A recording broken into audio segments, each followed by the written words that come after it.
tester, expérimenter, mettre en application des méthodes de lutte alternatives dans la gestion des ravageurs, c'est le rôle des réseaux défis. Ce dispositif du programme Ecophyto, qui réunit plus de 3000 agriculteurs, est particulièrement actif au sein des producteurs de noix de Dordogne. Aujourd'hui, ils se sont réunis pour partager avec d'autres arboriculteurs et un public plus large des méthodes de biocontrôle permettant de diminuer l'utilisation de produits phytosanitaires sur leur exploitation. Parmi celles-ci, la technique du push and pull semble la plus prometteuse pour contrer la mouche du brou.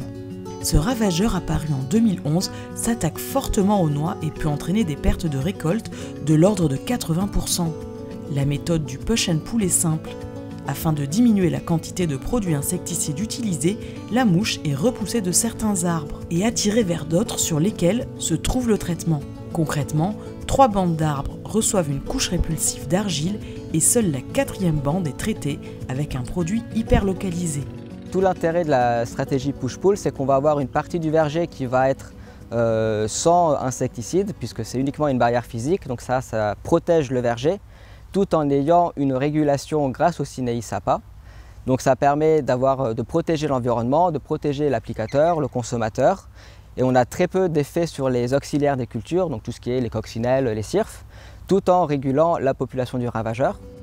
Cette technique dispose de nombreux atouts. L'environnement est protégé car l'on utilise moins de produits pour le même résultat. La dérive des produits est limitée car l'utilisation du produit insecticide est très localisée. On le retrouve donc moins dans l'air, l'eau ou le sol. Les autres espèces d'insectes ou de faune sont donc moins impactées par le traitement. Le tassement du sol est également moins important, car il n'est plus nécessaire de passer entre les arbres avec un pulvérisateur lourd.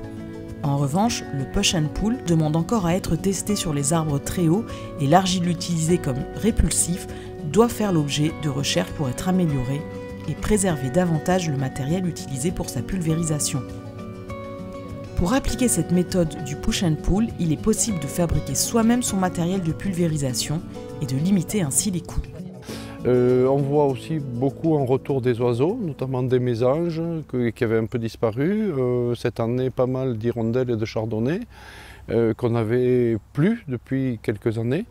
Donc c'est tout bénéfique, quoi. D'autres techniques pour limiter les produits phytosanitaires sont en cours d'expérimentation.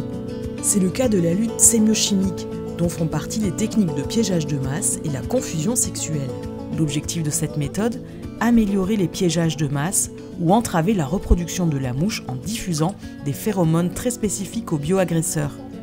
Une autre technique est également prometteuse, l'utilisation de nématodes.